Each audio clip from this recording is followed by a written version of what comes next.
इस वीडियो में हम बात करेंगे रेलवे के मेडिकल के बारे में कि रेलवे के मेडिकल में क्या क्या चीज़ें चेक होती हैं, मेरा रेलवे का मेडिकल कैसा हुआ था और एक अहम रोल निभाती है रेलवे का मेडिकल, क्योंकि अगर आप रेलवे के मेडिकल में फेल होते हैं तो फिर आपको कोई भी पोस्ट नहीं दी जाती है। आइए हम इस पर चर्चा करेंगे, ध्यान से सुनना है, टाइम लगेगी, आपको और भी कहीं ज़्यादा वीडियो देखने की ज़रूरत नहीं पड़ेगा अगर आप इस वीडियो को देख लेते हैं तो, क्योंकि मैंने सारे पोस्ट के लिए चर्चा करूंगा जितने भी प्रकार के रेलवे में पोस्ट हैं। उससे पहले मैं आपको बता दूं कि टेक्नीशियन ग्रेड 3 का आपका 6 जनवरी 2025 का आंसर किया आएगा। आज आपका 3 जनवरी है, 3 दिन के बाद आ जाएंगे।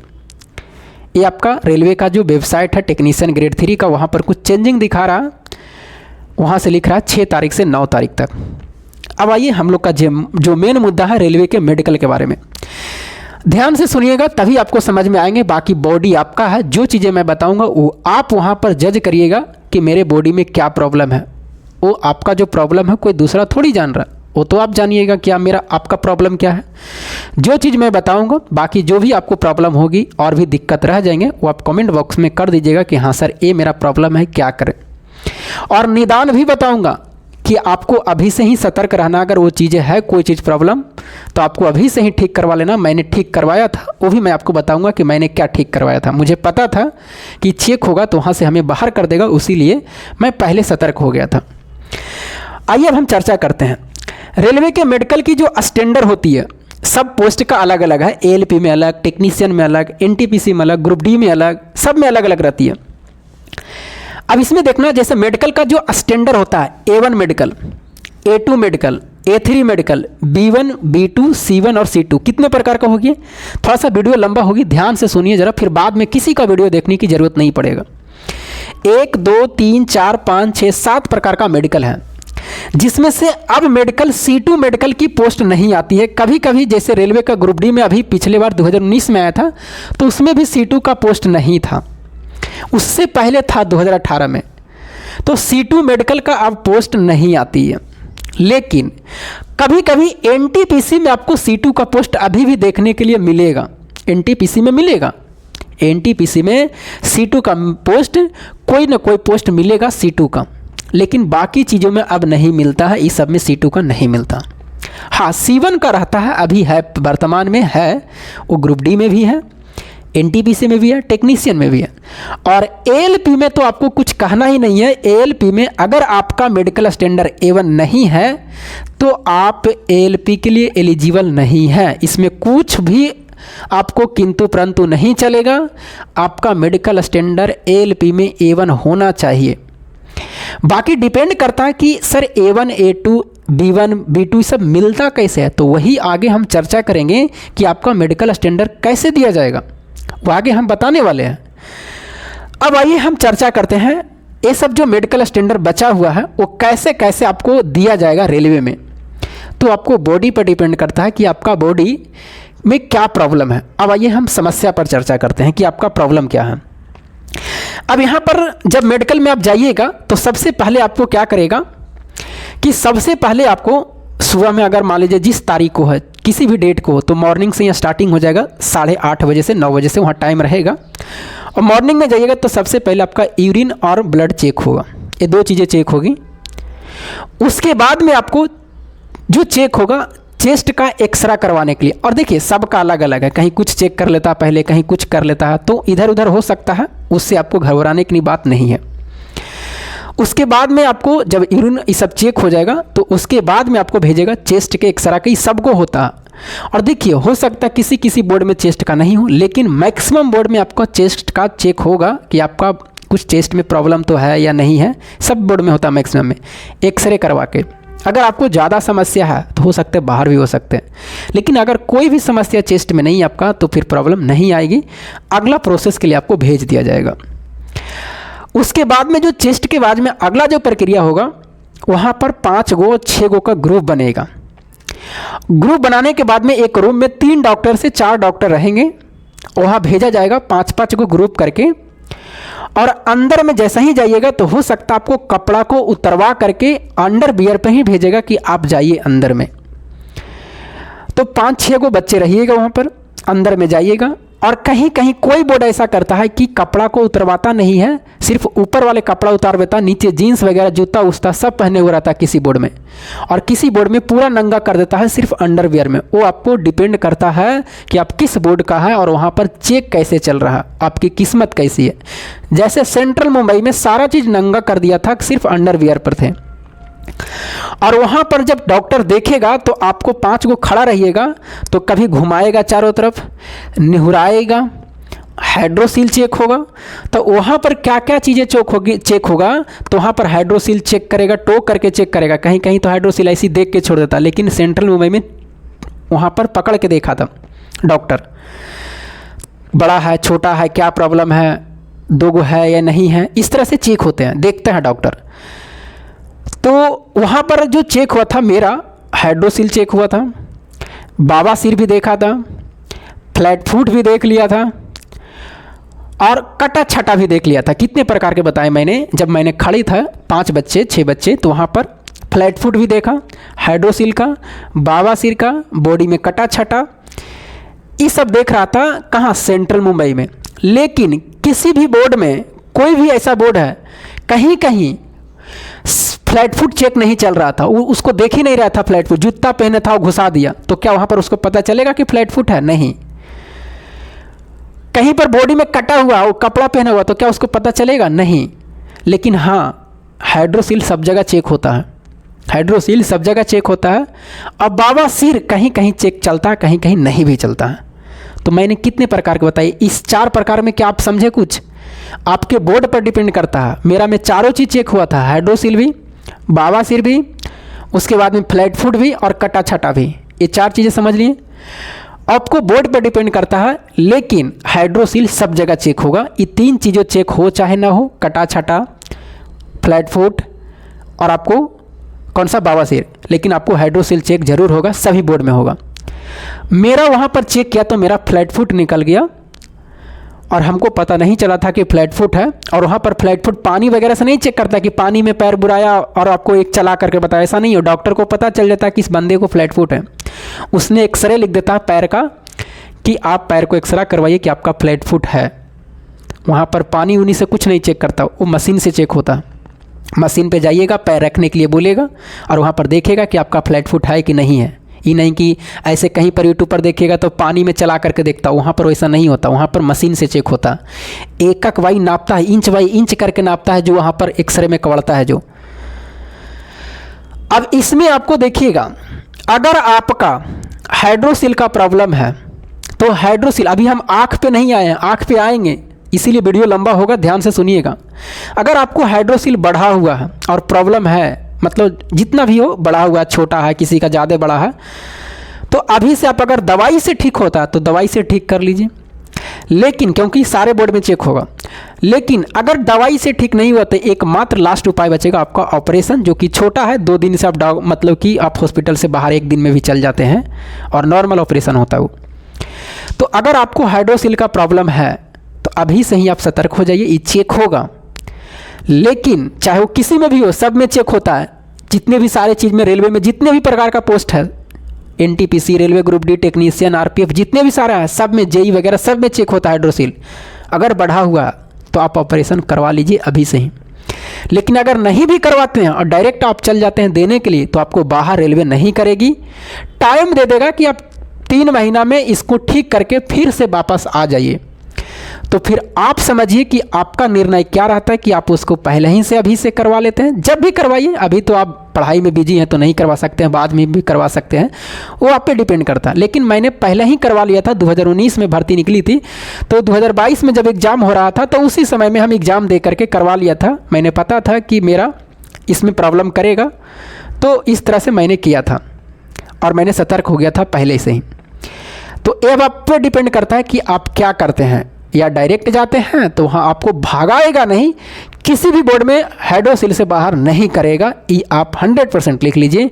ऐसा नहीं कि आपको डायरेक्ट बाहर कर दिया, टाइम दे देगा कि 3 महीना में फिर से आप आइए सही से ठीक करवा के। बाबासीर में आपको कहीं भी बाहर नहीं करेगा। दूसरा एक हो गया हाइड्रोसील, अगला बाबासीर।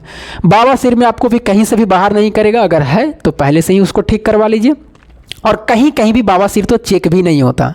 तो जो रूल आपका हाइड्रोसील में है वही रूल आपका बावासीर में है। ये दोनों क्लियर हो गया, और ये दोनों के लिए कभी भी रेलवे बाहर नहीं करेगी। अब आइए आपका कौन सा है, फ्लैट फुट और कटा छटा। तो फ्लैट फुट है, अगर आपको पैर में फ्लैट फुट निकल गया तो उसको आप ठीक भी नहीं कर सकते हैं, लेकिन हाँ कभी कभी जूता वगैरह ऐसा कुछ पहनता है तो ठीक होने की संभावना होती है, लेकिन नहीं होती है। अगर फ्लैट फुट है और आँख आपका किसी भी प्रकार का हो, जैसे 6/6 है, 6/6 मतलब ए आँख भी 6/6 है, ए आँख भी 6/6 है, जैसे मेरा था ये 6/6, ये मेरा 6/9 निकला था और मेरा मेडिकल स्टैंडर्ड C1 दे दिया। क्यों? क्योंकि मेरा पैर में फ्लैट फुट था, और इसमें आप कुछ भी नहीं कर सकते। रेलवे के नोटिस में ही लिखा हुआ है कि अगर आपके पैर में फ्लैट फुट है और जहां चेक चलती है फ्लैट फुट अगर निकल जाती है तो आपका मेडिकल स्टैंडर्ड C1 दे दिया जाएगा, चाहे आँख आपको कितना भी ठीक हो। बात समझ में आई? तो मेरा आँख ठीक था और फ्लैट फुट के कारण मेरा मेडिकल स्टैंडर्ड C1 दे दिया था। कहाँ? सेंट्रल मुंबई में, जो कि कोई भी बच्चे विश्वास नहीं करता है। अगर बच्चे मेडिकल दिए होंगे, क्यों विश्वास नहीं करता? क्योंकि सब जगह फ्लैट फुट चेक नहीं चलता। मैं फिर से ही बोल रहा हूँ कि फ्लैट फुट कहीं जगह चेक नहीं चलता है। वैसा बोर्ड 2-3 गो है 18 गो में जहाँ चेक चलती है। अब जहाँ जिसका किस्मत ठीक है वहाँ चेक नहीं चलता, लेकिन जिसका किस्मत खराब है वहाँ चेक चलती है। तो फ्लैट फुट में आपको अगर निकल गया तो C1 मेडिकल देगा, चाहे कुछ भी हो, C1 के अलावा दूसरा मेडिकल नहीं देगा। अब C1 की अगर पोस्ट है तो आपको पोस्ट मिलेगी, चाहे वो ALP में तो छोड़ दीजिए, चाहे टेक्नीशियन हो, NTPC हो, ग्रुप डी हो, RPF हो, जो भी हो, JE हो, अगर C1 की पोस्ट है तो वहाँ पर आपको दे दी जाएगी। और पोस्ट नहीं रहेगी तो मेडिकल तो पास हो जाइएगा, लेकिन फिर बाहर कर देगी रेलवे। बात समझ में आई? पोस्ट रहेगा तभी तो देंगे। और उसके लिए अगर पोस्ट है भी 10-15 गो और बच्चे ज़्यादा है तो कट ऑफ उसकी हाई चल जाती है। और अगर C1 मेडिकल आप पास हैं तो ऐसा तो नहीं ना कि आपका पोस्ट B1 वाला दे देगा आपको, ऐसा तो नहीं ना करेगी रेलवे। हाँ, जो बच्चे B1 वाले हैं उसका C1 वाला पोस्ट मिल सकती है। बात समझ में आ रही है कि नहीं आ रही है? तो अब यहाँ पर देखना है, ये जो मेडिकल स्टैंडर्ड है A1, A2, A3 ये घटते हैं। सबसे हाई मेडिकल स्टैंडर्ड A1, उससे लो A2, उससे लो A3, और ये सब नीचे चला जाता। तो मैंने जो आपको बताया, और आपको हाइड्रोसील सब जगह चेक होगा, बावासीर सब जगह चेक होगा, लेकिन वहाँ पर आपको बाहर नहीं करेगी, टाइम दे देगी।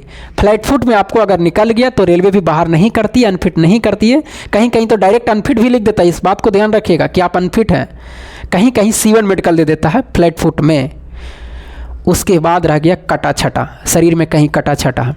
तो मेरा सेंट्रल मुंबई में अंगुली कटा था 2 बच्चे का, उसका मेडिकल स्टैंडर्ड C1 दे दिया था। अगर आँख ठीक भी था तब भी उसको C1 दे दिया था। तो रेलवे मुंबई बहुत ही हार्ड मेडिकल। और फ्लैट फुट और कटा छटा सब जगह नहीं चलता। मैं फिर बोल रहा हूँ, वो आप पे किस्मत पर डिपेंड करता है कि कहाँ कहाँ चल रही है, कहाँ कहाँ नहीं चल रही है। तो कहीं भी आपको बॉडी कटा हुआ है तो अगर वहाँ चेक चलती है तो आपका मेडिकल स्टैंडर्ड C1 दे सकती है, लेकिन अगर नहीं चलेगा तो फिर अब आपका अगला प्रोसेस है आँख। कौन सा? आँख। अब आते हैं आँख पर कि आँख का आपको कैसे चेक होता है। इतना क्लियर हो गया जो मैंने 4-5 चीज़ बताया जो बॉडी में। अब आइए आगे हम बताते हैं। अब आइए आँख पर। अगर आँख में आपको डिस्टेंस विजन चेक होता है, बहुत प्रकार के आँख में होता है, distance vision, fog test, night vision, binocular, और उसके बाद में कलर विजन। ये 4-5 प्रकार की टेस्ट होती है। लेकिन सबसे पहला टेस्ट आपको होगा डिस्टेंस विजन, और नहीं, सबसे पहला होगा कलर विजन। कौन सा? Colour vision. मतलब आपको एक बुक देगा और पढ़ाया जाएगा कि उसमें क्या लिखा हुआ है, और लगभग 15-20 पेज आपको पलटते जाएगा। और वो पेज जो होता है फास्ट पलटता है। पेज देखे होंगे उसमें कभी 6 लिखा हुआ है, कभी ऐसे करके कुछ लिखा हुआ, कभी B लिखा हुआ है। तो वो जो आपको होते हैं कलर विजन के लिए, उसने फास्ट को पलटता है, मतलब कि पेज को फास्ट पलटता है कि देखिए और बताइए, देखिए और बताइए। कहीं कहीं आप चेक करवाते होंगे तो धीरे धीरे पलटते होंगे, ऐसा नहीं है। वो पेज को पलटा और तुरंत बताइए कि क्या उसमें है। टाइम नहीं देता, 3 से 4 सेकंड टाइम देते हैं। बाकी तो अगर आपको 10-20 सेकंड टाइम दे देगा तब तो बताइए दीजिएगा। तो वो कलर विजन पहले चेक होता है। और अगर आपको कलर विजन निकल गया तो फिर आपका मेडिकल स्टैंडर्ड C1 देगा, फिर आपको कोई भी दूसरा चीज़ मेडिकल नहीं देने वाले हैं। अगर कलर विजन निकल गया तो आपका मेडिकल स्टैंडर्ड C1 देगा। क्या देगा? C1। कभी कभी कलर विजन में आपका B2 भी दे देता और कभी कभी C1 भी दे देता। तो ये डिपेंड करता है कि आपको कितना प्रॉब्लम है कलर विजन में या और कोई चीज़ आँख में प्रॉब्लम है, तो डिपेंड करता है। तो B2 और C1 देता है आपको कलर विजन में, अगर कलर विजन निकल गया तो। और उसका कोई भी उपाय नहीं है, कलर विजन का आप कहीं भी ठीक नहीं करवा सकते कोई डॉक्टर से। आप हाइड्रोसिल चेक करवा सकते हैं, फ्लैट फुट भी नहीं ठीक करवा सकते हैं, लेकिन कलर विजन भी ठीक नहीं करवा सकते हैं। तो कलर विजन में आपका मेडिकल स्टैंडर्ड C1 या तो B2 देगा। अगर आप कलर विजन पास हो गए तो वहाँ पर तो मेडिकल डिसाइड नहीं करेगा, वहाँ पर तो मेडिकल डिसाइड नहीं करेगा। कलर विजन के बाद में आपको भेजेगा कहाँ? डिस्टेंस विजन के लिए। कहाँ? डिस्टेंस विजन के लिए। जब डिस्टेंस विजन में जाइएगा तो वहाँ आपको दोनों आँख को देखा जाता है कि आपको ए आँख और ए आँख का आपको दूरी पर बैठा दिया जाएगा, लगभग 20 फीट की दूरी पर। और वहाँ पर लिखा हो रहता है, C अक्षर लिखा हो रहता है, छोटा बड़ा ऐसे करके, और वहाँ पर दर्शाया हुआ रहता है 6x6, 6x9 इस तरह से करके। तो वहाँ पर आपको आँख जब डिस्टेंस विजन चेक होगी तो डिस्टेंस विजन में आपको क्या है कि दोनों आँख को देखा जाता है कि दोनों आँख आपका कहाँ पर जा रहा है। तो अब यहाँ पर जो आपको आँख आता है ALP में, आप जान लीजिए अगर कोई बच्चा ALP है तो इसमें आपका मेडिकल स्टैंडर्ड A1 होना ही चाहिए, इसमें कोई दूसरा नहीं चलेगा। और इसमें दोनों आँख आपका 6x6 होना ही चाहिए, दोनों आँख आपका 6x6 होना ही चाहिए। और इसमें डिस्टेंस विजन के अलावा बहुत सारा आँख में चेक होता है, जैसे फॉग टेस्ट है। फॉग टेस्ट इस सब में नहीं चेक होता है, लेकिन ALP में मतलब कुहासा कर देगा उस रूम में, फॉग वगैरह मार देगा और आपको कुछ पढ़ने के लिए बोलेगा, देखने के लिए बोलेगा कलर वगैरह, तो उसको बोलते हैं फॉग टेस्ट। तो इसमें फॉग टेस्ट भी होता है, लेकिन इस सब में फॉग टेस्ट नहीं होता, न इसमें न इसमें न इसमें, इस सब में फॉग टेस्ट नहीं होता। ALP में फॉग टेस्ट होता है। बाकी नाइट विजन और बाइनोकुलर विजन और कलर विजन ये तीनों में होता है, इसमें भी इसमें भी इसमें भी तीनों में होता है, लेकिन फॉग टेस्ट सिर्फ ALP में होता है। मतलब कुहासा टाइपर उस रूम में कर देगा जहाँ चेक चलता वहाँ। तो आप ALP के लिए तो क्लियर हो गया कि ALP में आपको A1 मेडिकल स्टैंडर्ड चाहिए, इसके अलावा नहीं चाहिए। A2 मेडिकल, A3 मेडिकल और B1 मेडिकल, इसमें आपको अगर आँख 6x9 है, 6x9 है और इसमें विदाउट ग्लास होना चाहिए। अगर A2 मेडिकल फिट होना चाहते हैं इसमें तो आपको कोई भी ग्लास नहीं लगाना, विदाउट ग्लास, 6x6, 6x6 में विदाउट ग्लास। और A2 मेडिकल में भी विदाउट ग्लास, और दोनों आँख ए 6x9 और ये भी 6x9 होना चाहिए, तो आपका मेडिकल A2 देगा। और विदाउट ग्लास, वहाँ पर ग्लास का प्रयोग नहीं करना है।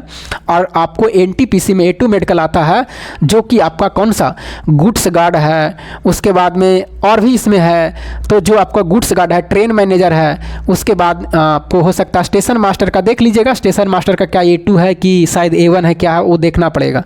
तो स्टेशन मास्टर के लिए आपको सब जो मेडिकल चाहिए वो A2 चाहिए, उसके लिए आप 6x9 मतलब विदाउट ग्लास होना चाहिए।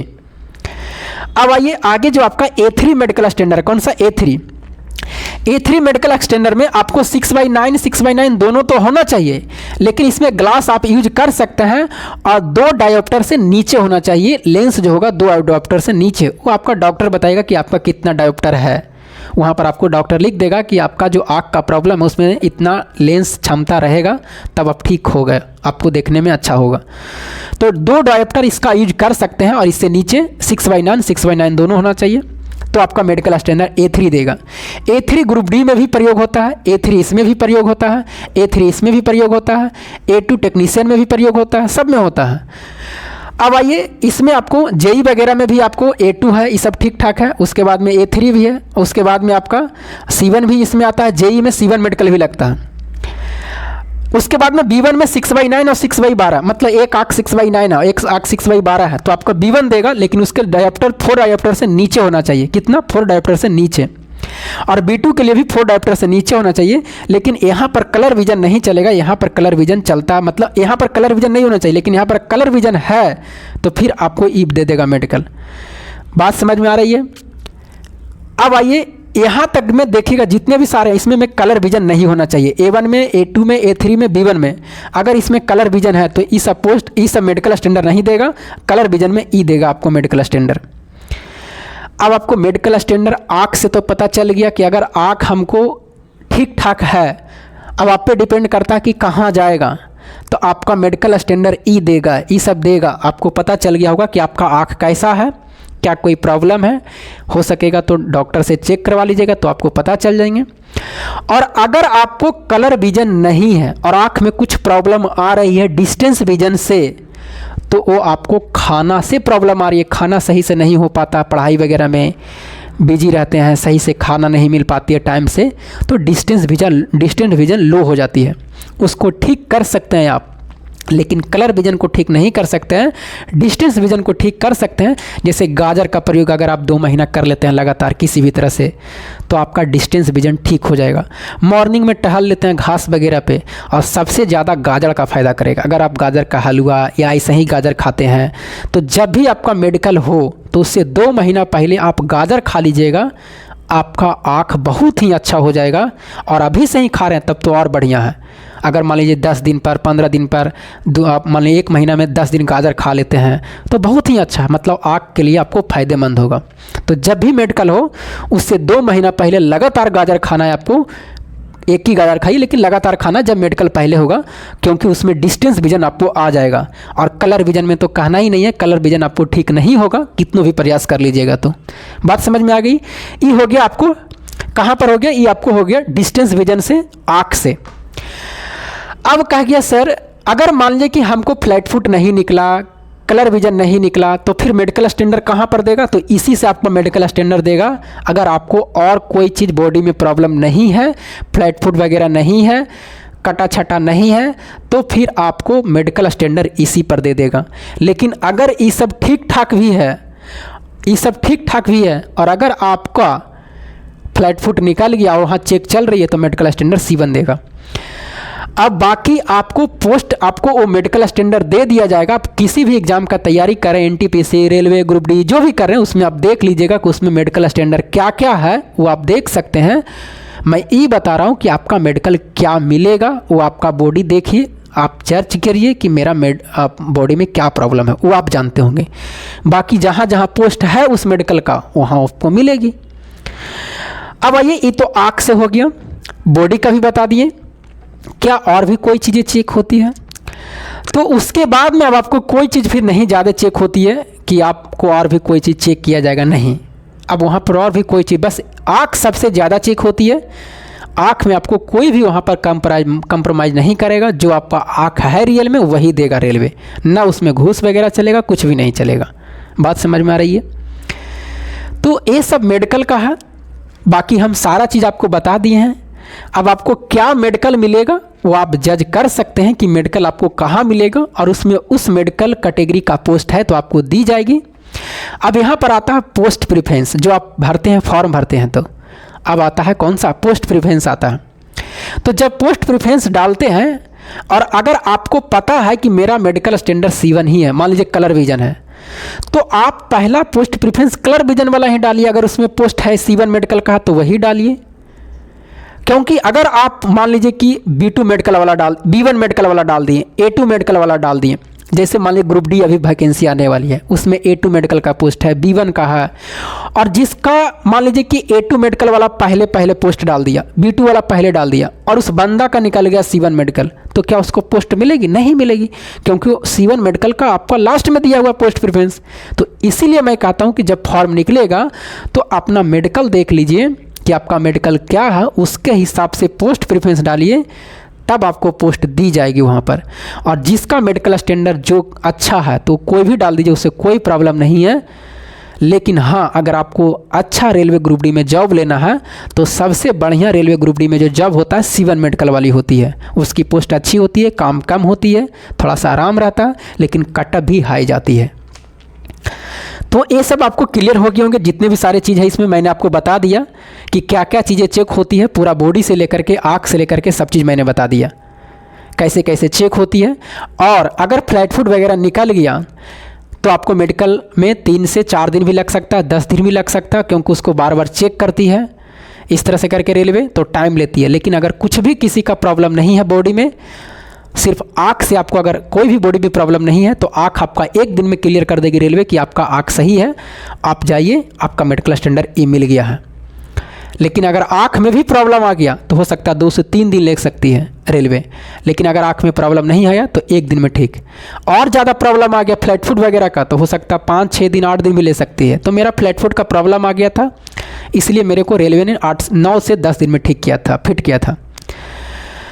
तो ये सब चीज़ें हैं। बाकी आप सारा चीज़ आप समझ गए होंगे, आपका मेडिकल स्टैंडर्ड क्या है। कुछ तो ज़रूर समझे होंगे कि सर मेरा बॉडी में प्रॉब्लम ही है और हमें लग रहा है कि मेडिकल देगा, तो आप चेक करवा लीजिएगा। बाकी जिसका भी अभी से कुछ प्रॉब्लम है तो ठीक करने का प्रयास करिए। मैंने ठीक करने का भी चीज़ें बता दी है। अगर आपको हाइड्रोसिल का प्रॉब्लम है तो डॉक्टर में ऑपरेशन करवा लीजिए, बवासीर का है तो ऑपरेशन करवा लीजिए, क्योंकि भगाएगा नहीं लेकिन आपको करवाना तो है एक न एक दिन।